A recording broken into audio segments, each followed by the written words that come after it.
Bismillahirrahmanirrahim. Assalamualaikum warahmatullahi wabarakatuh. Waalaikumsalam warahmatullahi wabarakatuh. Alhamdulillah. Alhamdulillahirabbil alamin.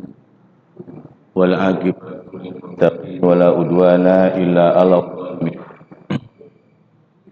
Wa afdhalus shalati wa atammu taslim ala habibi rabbil alamin. Sayyidina Muhammadin wa ala alihi wa sahbihi ajma'in.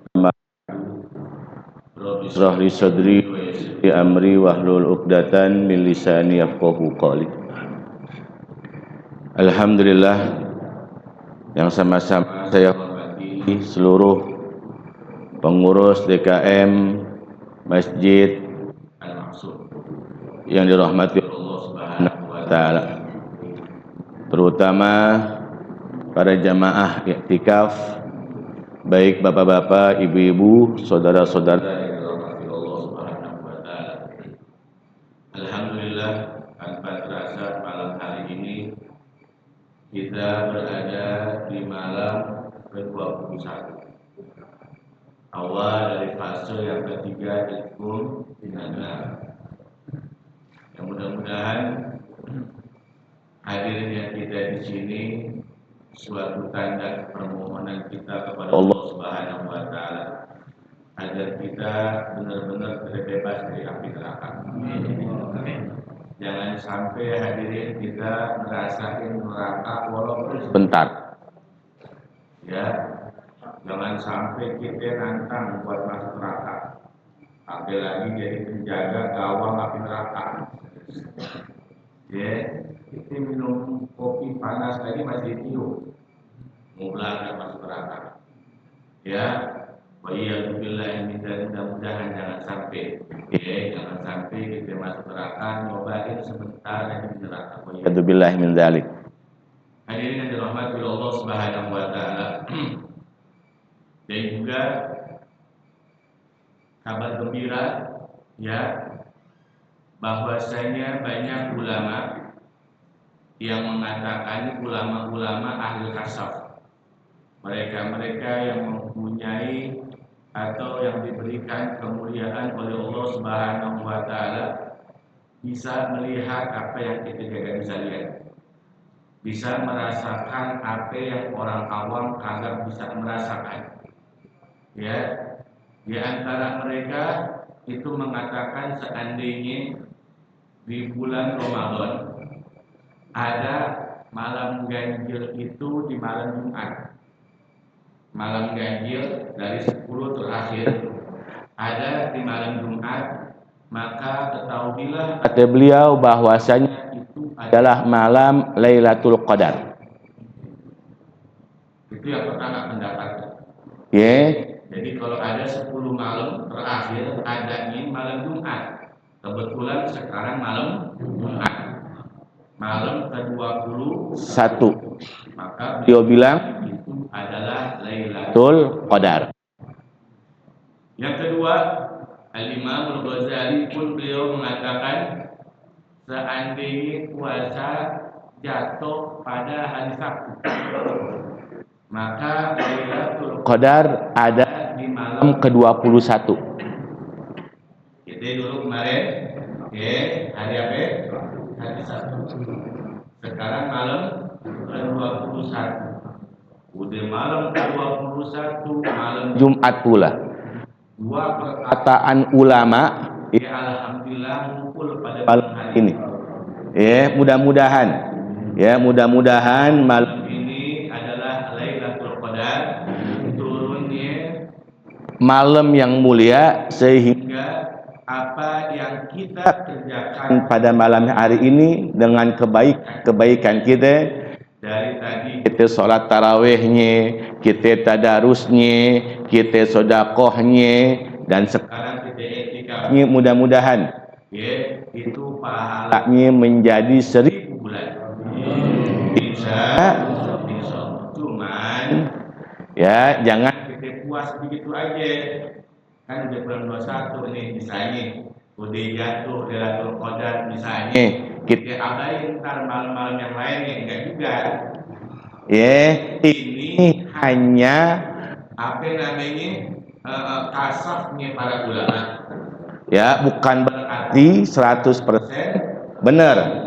Cuman mereka orang-orang mulia yang bisa diberikan oleh Allah Subhanahu wa taala merasakan apa yang orang awam kagak rasain, ya. Justru kalau seandainya memang ini benar-benar Lailatul Qadar, maka kesononya itu lebih baik lagi, lebih giat lagi. Itu tandanya kita dapat Lailatul Qadar. Kalau kesono kita malahan tambah males, tambah nurun iman kita, berarti kita kagak dapat Lailatul Qadar. Nauzubillahi min dzalik. Hadirin yang dirahmati Allah Subhanahu wa taala. Tadi saya melihat mayoritas yang ada dalam ini baca Al-Qur'an. Tadarus. Ya, tadarus Al-Qur'an, baca Al-Qur'an. Alhamdulillah saya yakin jamaah Al-Maksum ini jamaah yang rajin buat tadarus Al-Qur'an. Bahkan saya dengar ini kalau setiap subuh ada tadarusan. Ya, setiap subuh di Al-Maksum ini ada tadarus, baca Quran, belajar Al-Qur'an. Alhamdulillah. Mudah-mudahan jadi ahli Quran semuanya. Mudah-mudahan termasuk apa yang dikatakan oleh Allah Subhanahu wa taala, nahnu nazzalna dzikra wa inna lahu lahafidun. Ya, kita sebagai penjaga Al-Qur'an, pemelihara Al-Qur'an, yang memasarkan Al-Qur'an, yang mensiarkan Al-Qur'an. Insyaallah mudah-mudahan kita dibangkitkan yaumil qiyamah mendapat syafaat Al-Qur'an. Amin ya rabbal alamin. Hadirin sedikit buat spirit untuk kita agar semangat lagi untuk baca Al-Qur'an. Bukan hanya di dalam bulan Ramadan. Ya, jangan Al-Qur'an kita buka cuma di bulan Ramadan. Ntar bulan-bulan yang lain kita gak baca lagi. Ini kan kebanyakan begitu.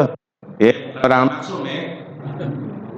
Itu kebanyakan begitu, hadirin. Ramadan rajin, ke masjid rajin, ya, ke musola rajin, begitu. Tapi luar dari bulan Ramadan udah ampas lagi udah.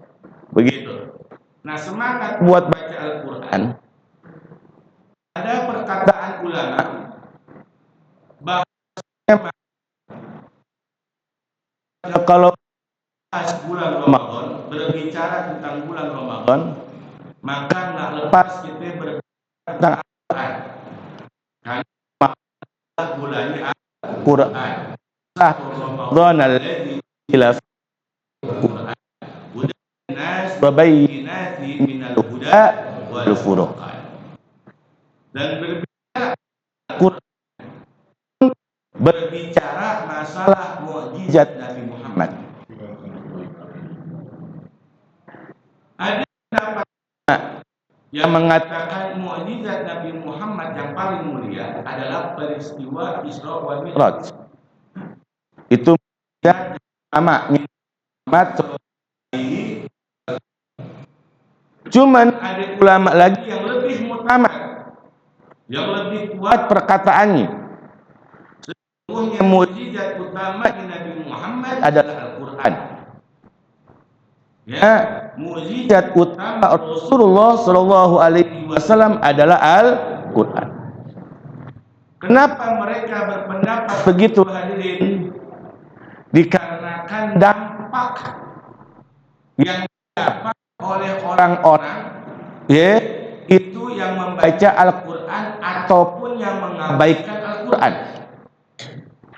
Dampak positif, dampak kebaikan bagi mereka yang membaca, pelajari Al-Quran, dan negatif bagi mereka yang mengabaikan Al-Quran.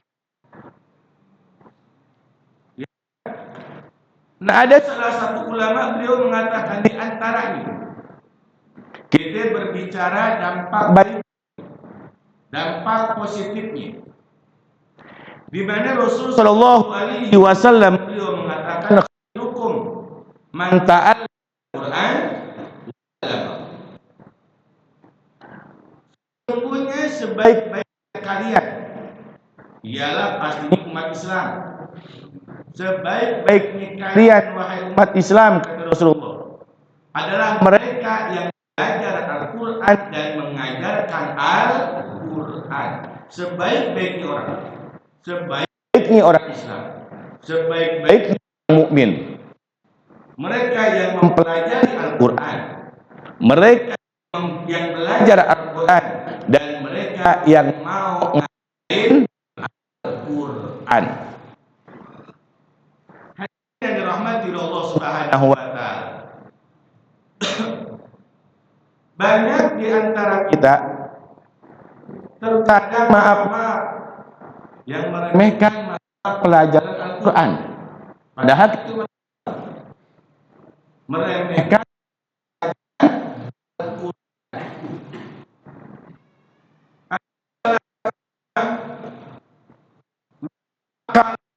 nasional, ulama yang bukan hanya mengajarkan orang-orang awam, cuman ulama ini mencetak ulama-ulama dunia. Jadi ini ulama sembarangan. Ulama yang mencetak ulama-ulama dunia. Siapa beliau? Beliau adalah Syekh Muhammad Yasin Al-Fadani. Ini kira-kira pernah dengar belum nama beliau? Itu ulama internasional hadirin. Ulama asal Indonesia, tetapi ngajarnya di Masjidil Haram. Dan yang belajar ame beliau bukan orang awam. Yang belajar ame beliau itu ulama-ulama juga. Jadi ini bukan orang awam, bukan yang baru bisa ngaji, bukan. Yang belajar ame beliau yang udah hafal Al-Quran, yang udah hafal hadis, yang udah ngarang kitab. Itu Syekh Muhammad Yasin Al-Fadani. Beliau hadirin, walaupun ulama kaliber internasional dan mempunyai murid-murid pun, murid yang internasional dari Saudi, dari Mesir, dari Timur Tengah, dari Indonesia, ada murid-murid beliau. Cuman ada satu rutinitas beliau yang beliau nggak pernah tinggal dan istiqomah sampai beliau meninggal dunia. Apa rutinitas beliau? Rutinitas beliau ialah setiap ba'da asar itu beliau ngajarin anak-anak kecil baca Al-Quran di rumahnya. Setiap ba'da asar itu anak-anak kecil dikumpulin tuh di rumahnya dia, di rumahnya beliau. Dia diajarin dari alif sampai dia bisa baca.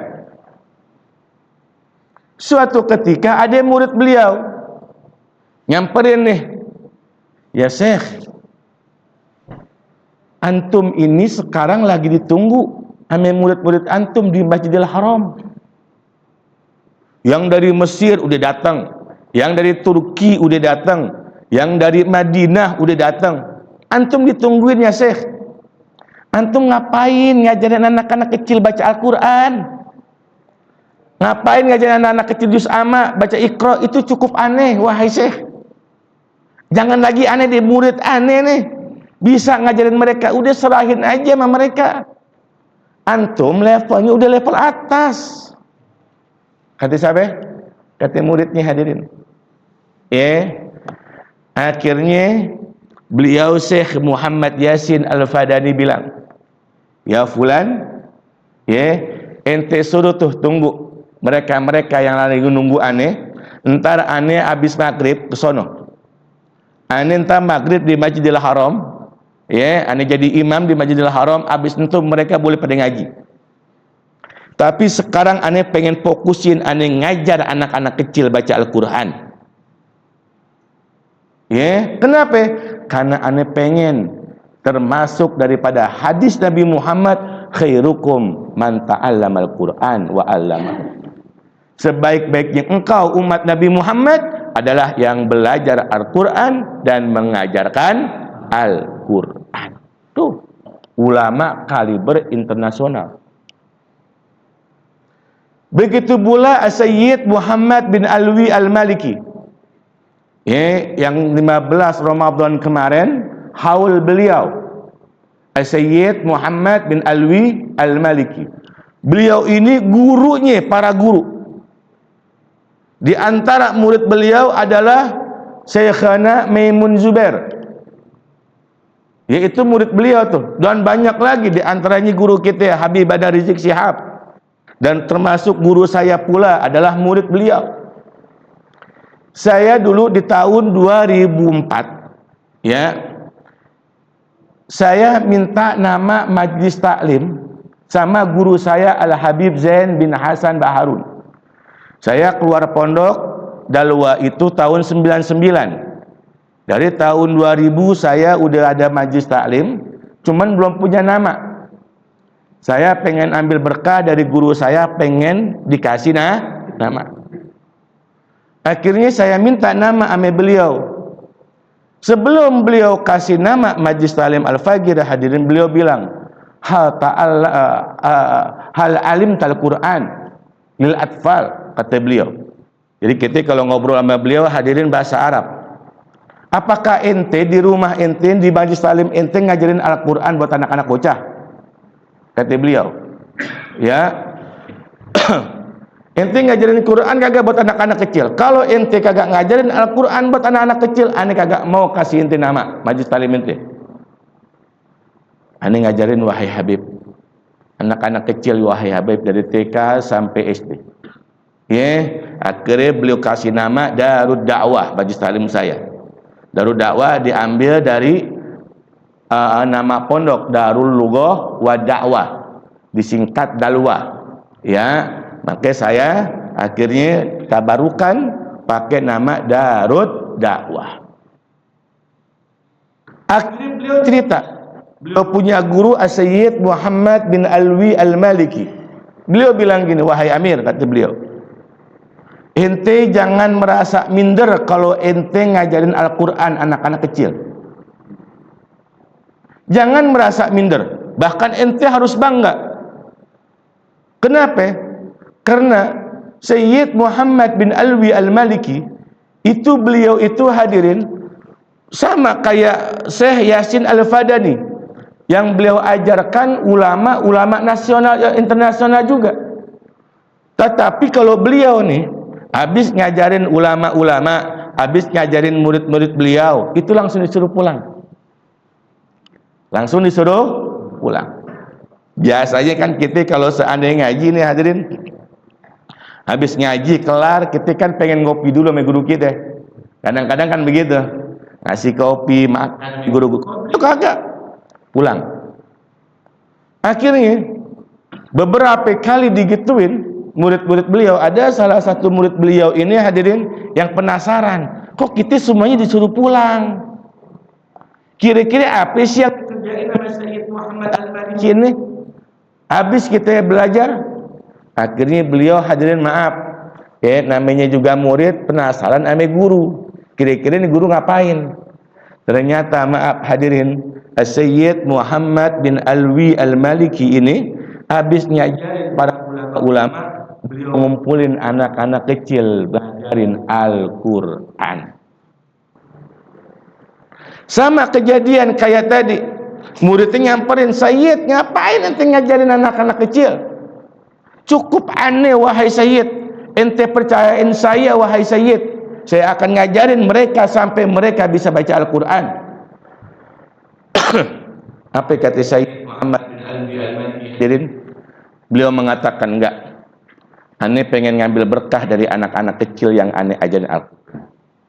Karena sesungguhnya langitnya Allah itu terbuka karena doa-doa mereka semuanya. Langitnya Allah terbuka karena doa-doa mereka yang belajar Al-Quran. Artinya, hadirin, maaf, di sini aneh pengen bilang bahwa luar biasa nih orang-orang yang ngajarin Al-Quran. Dan kita kan pasti punya anak, punya cucu nih. Jangan cuma nyerahin anak cucu kita ke guru TPA. Jangan cuma nyerahin anak kita ke guru TPA, hadirin. Sekali-kali kita yang ngajar.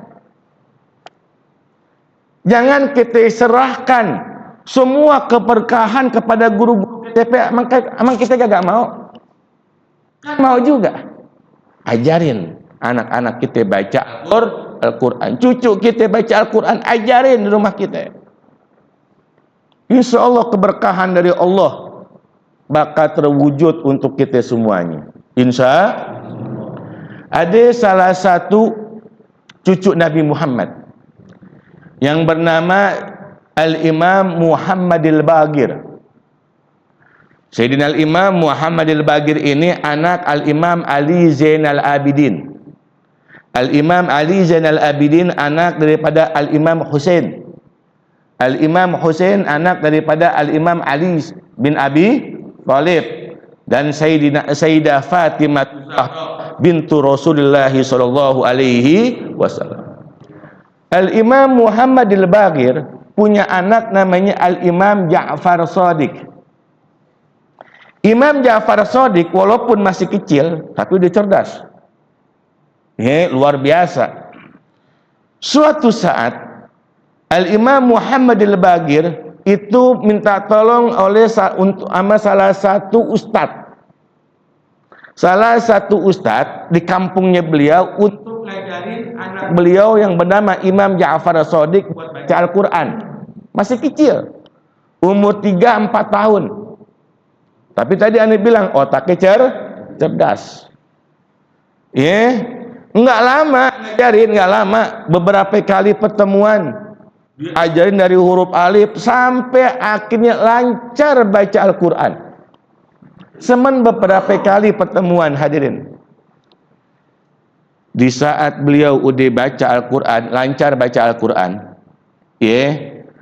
bapaknya Al-Imam Muhammad Al-Bagir langsung ngetes. Dites sama beliau, subhanallah, bacaannya bagus, tajwidnya kena, makharijul hurufnya bagus. Bahagia, senang luar biasa Al-Imam Muhammad Al-Bagir. Saking bahagianya anaknya udah bisa baca Al-Quran hadirin.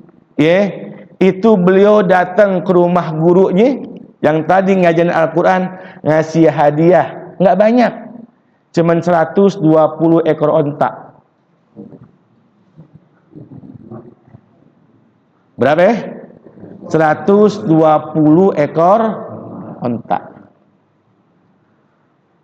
Onta zaman dulu bukan hanya binatang tapi kendaraan. Kendaraannya kendaraan mewah. Betul? Onta kendaraan mewah. Mungkin kalau sekarang misalnya nih, kalau sekarang motor deh paling dikit. Taruh deh 120 motor. Dikasih itu sanggirang. Kenapa?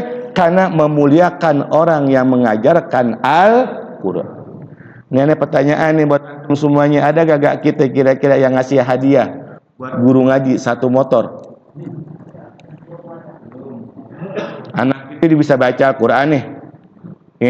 Iqra udah hatam. Juz amma udah hatam.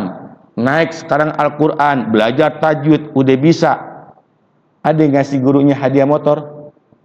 Boro-boro bantu cicilan kagak? Betul kagak? Ngebantu cicilan motor guru kadang-kadang kita kagak. Kadang-kadang kita lupa ame guru. Ini maaf nih hadirin. Ini kita ngomong kayak gini wakil guru-guru TPA nih.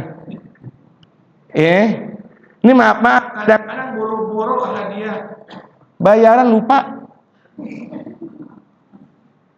3 bulan belum bayaran.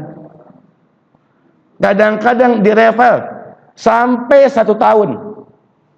Itu juga kadang-kadang lupa. Sama siapa? Sama guru ngaji. Mana tuh anak bandel. Al-Quran disobekin mulu. Lari-larian mulu. Berantem di majelis taklim. Yang disalahin siapa? Gurunya. Tuh anak kita ini maaf kagak bisa baca nih, bandel. Yang disalahin gurunya. Siapa sih guru lo? Tapi kalau anak kita pintar, yang dibanggain siapa? Siapa sih bapak lo? Betul kagak? Ya Allah, anak gue pinter banget. Siapa si bapaknya? Siapa si emaknya? Tapi kalau bandel, lo emang belajar apa sih? Guru yang salahin. Ini bukan maksum nih. Tuh, kenapa kita kurang menghargai guru? Khususnya guru-guru Al-Quran. Apalagi maaf nih hadirin, maaf banget. Kadang kita sedih sama guru-guru TPA. Sedih banget. Mana gajiannya kecil. Tapi kadang-kadang maaf, kalau hari guru kagak diperhatiin. Coba guru sekolah. Ada komite wali-wali santri. Pas hari guru sekolah, dikasih surprise. Dibikinin kado. Dibikinin buket dari uang. Ada yang cepean, ada yang gocapan. Betul gak kira-kira tuh? Kasih surprise. Dinyanyiin lagu Jamrut. Betul? Wah, elah, guru girang, alhamdulillah. Ini guru TPA nungguin gue kapan? Boro-boro dikasih gituan, cuman ucapan doang di WhatsApp. Selamat Hari Guru, ame nyanyian. Man an. Itu doang udah. Billahimin. Mari kita introspeksi diri. Berapa banyak anak-anak kita, berapa banyak anak-anak kita yang udah bisa ngaji, baca Quran cakep, tapi kagak lagi megang Al-Quran. Boro-boro pegang Al-Quran, padahal dia lulusan TPA, tapi nggak sholat. Tawuran di mana-mana, nongkrong di mana-mana, padahal dulu adalah murid TPA, lulusan TPA. Kenapa? Karena orang tua kurang menghargai guru. Akhirnya kagak berkah. Wa iyadu billahi min.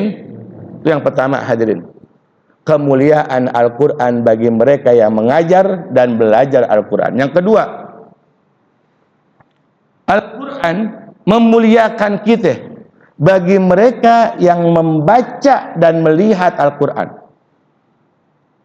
Menghafal Al-Quran hal yang bagus banget. Maka sekarang banyak pondok-pondok pesantren tahfidz Al-Quran. Cuman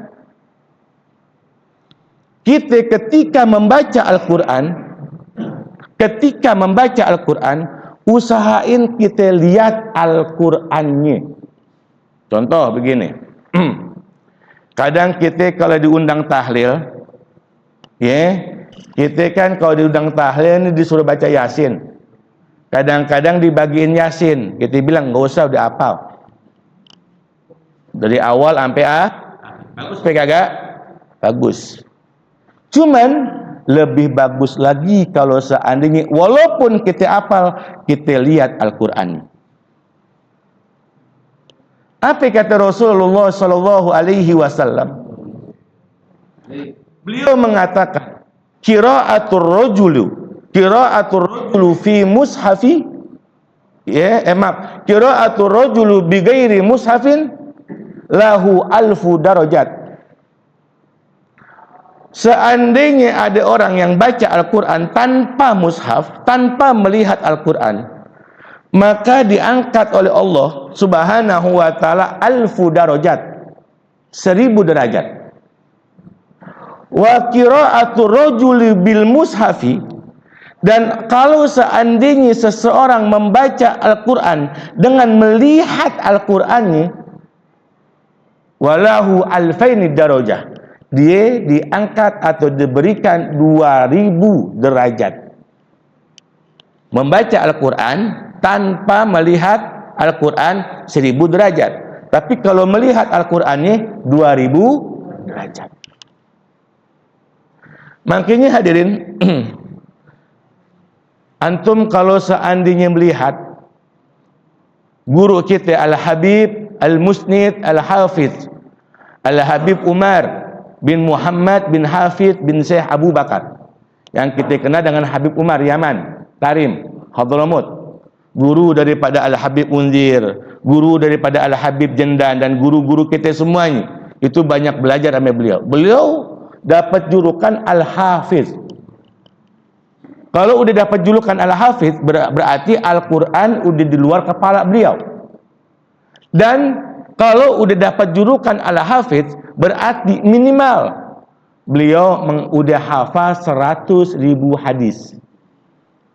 100.000 hadis. Bukan cuman hadisnya, tapi juga berupa sanad-sanadnya sampai Nabi Muhammad sallallahu alaihi wasallam.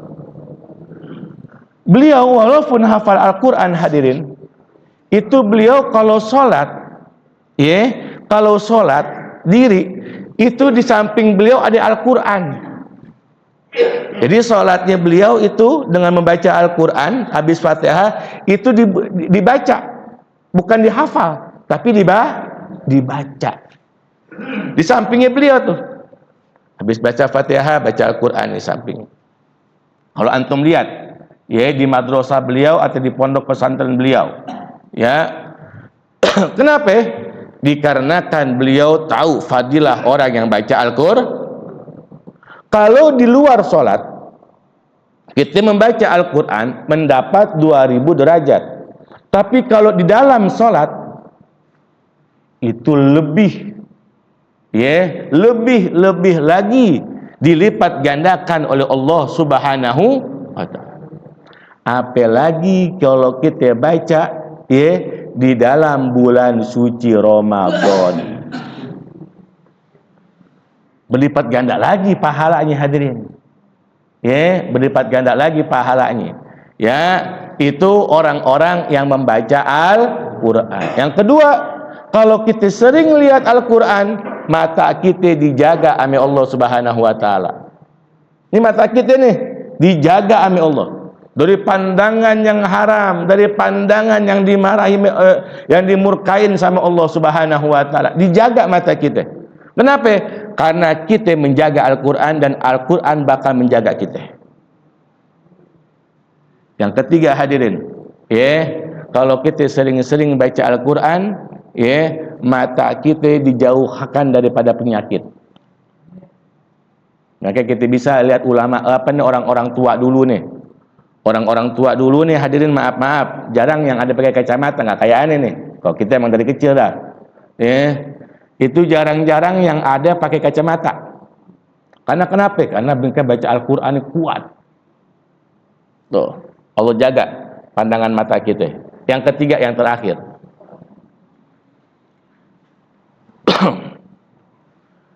kalau kita memuliakan Al-Quran, Allah pasti akan memuliakan kita berkat Al-Quran.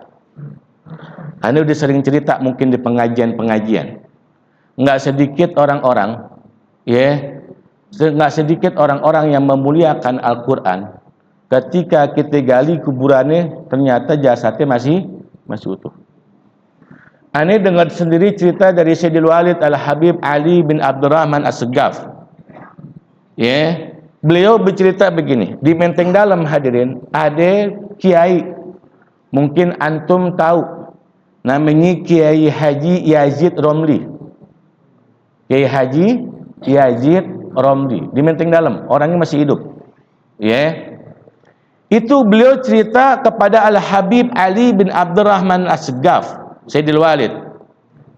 Cerita beliau, hadirin, beliau suatu hari dakwah di daerah Jawa Barat kalau nggak salah, dan di situ belum ada masjid. Di daerah Jawa Barat nih dulu masih jarang masjid, di daerah apa yang lupa namanya, masih jarang masjid. Akhirnya ada orang yang bebasin tanah buat dibangun masjid, dibebasin tuh tanah buat dibangun masjid. Ketika dibebasin tanah untuk dibangun masjid, ternyata ada satu kendala. Apa kendalanya? Ternyata di situ ada 3 atau 2 kuburan. 2 kalau nggak salah, 2 kuburan. Makanya pengembang atau yang membebaskan itu tanah belum mau membangun karena masih ada apa? Masih ada kuburan. Nggak mau dibangun kecuali untuk kuburan dipindahin. Singkat cerita, ditanya siapa ini kuburan tersebut, didatengin anak-anaknya. Ketika ditatengin anak-anaknya minta redho untuk dipindahin kuburan, anak-anaknya redho karena pengen dibangun masjid. Digali. Ketika digali semuanya kaget, ternyata jasadnya masih utuh dan kain kafannya masih bersih. Padahal udah meninggal 40 tahun. Udah meninggal 40 tahun. Jasadnya masih utuh, kain kafannya masih bersih. Akhirnya ditanya anaknya, bapak ente siapa? Guru ngaji ternyata. Dia guru ngaji. Akhirnya singkat cerita digali lagi kuburan yang satu, kuburan bininya. Ternyata bininya pun juga utuh jasadnya dan kain kafannya masih bersih. Ditanya apakah istrinya juga guru ngaji? Ternyata bukan. Istrinya bukan guru ngaji, akan tetapi istrinya lah yang mempersiapkan persiapan buat belajar ngaji. Istrinya tuh yang mempersiapkan persiapan buat suaminya ngajar ngaji, ngelayanin suaminya ketika beliau ngajar ngaji, apa aja yang dibutuhin ame suaminya ketika belajar ngaji. Hal ini hadirin, hal ini maaf ya, itu buat kita semuanya kita renungin. Kalau seandainya kita memberikan fasilitas kepada orang untuk belajar ngaji, ya, memberikan fasilitas kepada seseorang untuk belajar dan mengajar ngaji. Contoh, misal, ya, kita menjadi donatur daripada majlis-majlis taklim, pesantren-pesantren, maka disitulah kita akan dinaungi oleh Al-Quran nanti di yaumil qiyamah. Bukan hanya guru ngaji, tapi mereka yang memfasilitasin orang-orang yang belajar Al-Quran. Ya, sampai begitu. Allah Subhanahu wa taala memuliakannya.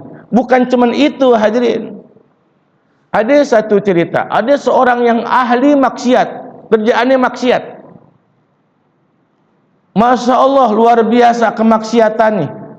Cuman suatu saat, di saat beliau baru pulang dari maksiat, dari perbuat dosa nih, menuju ke rumahnya, nggak sengaja nemuin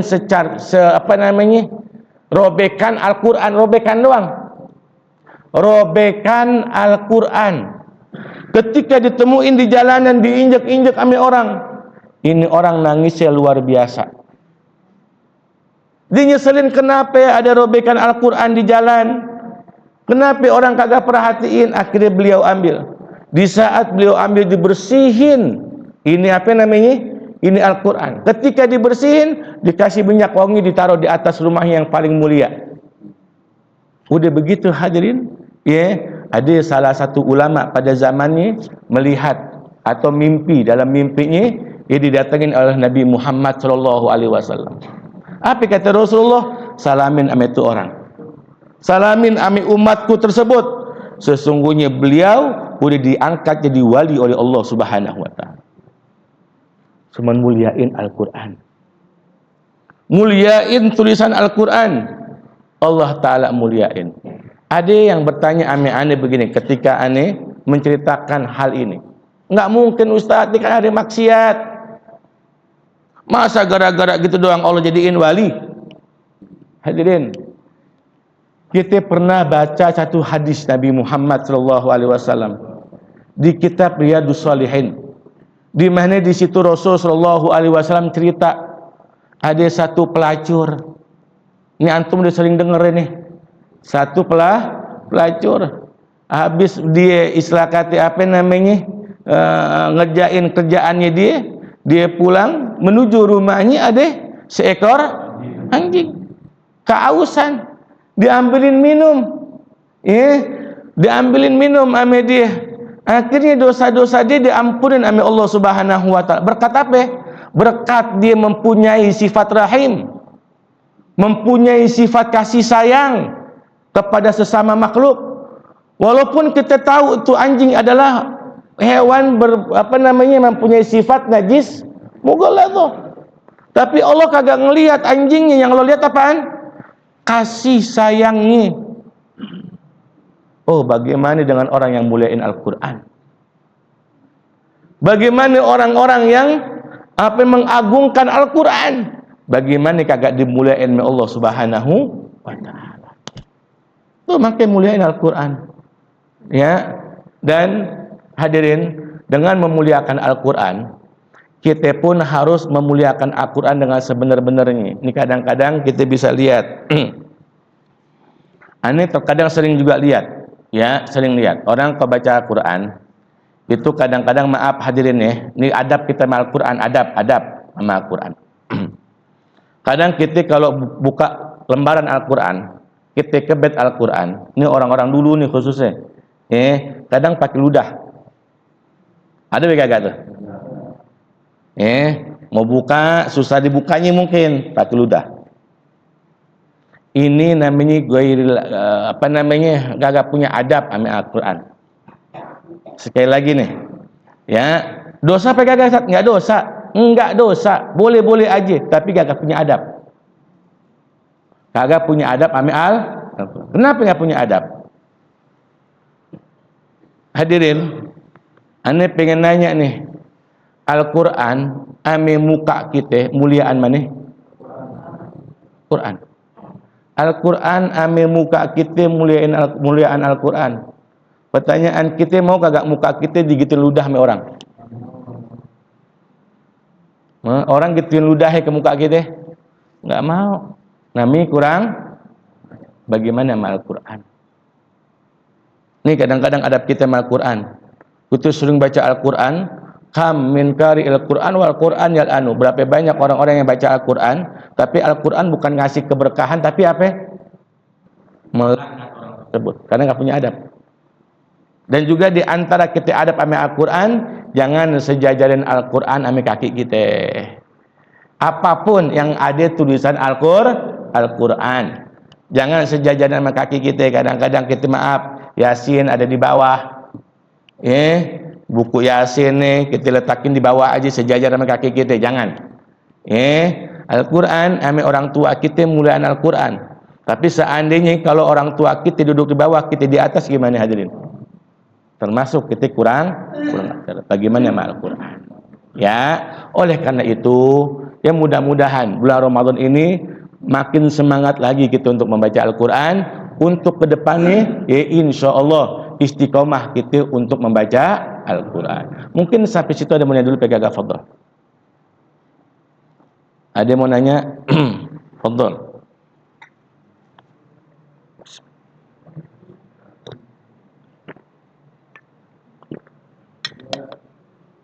Kayaknya daripada paham nih, daripada paham, daripada lapar bersahur. Ya udah, alhamdulillah. Ada yang mau nanya? Fadhol.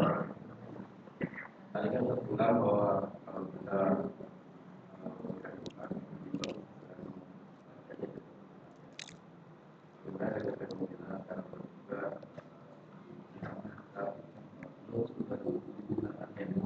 apa? Oh iya. Iya. Gimana sekarang ada mushaf yang ada di handphone?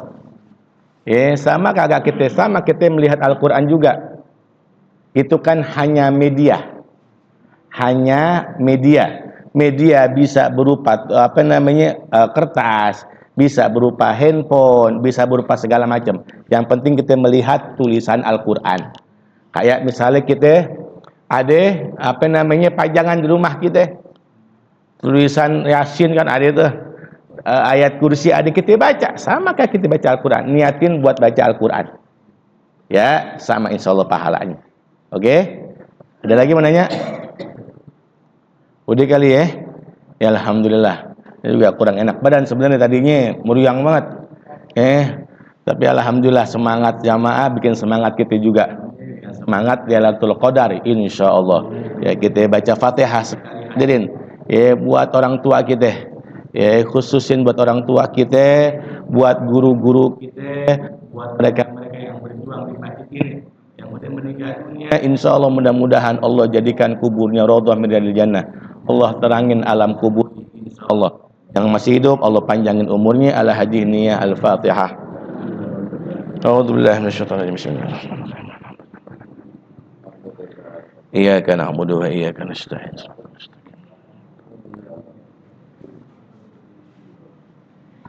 Allahumma bihaqil Fatihah, sirril Fatihah, kiramatil Fatihah.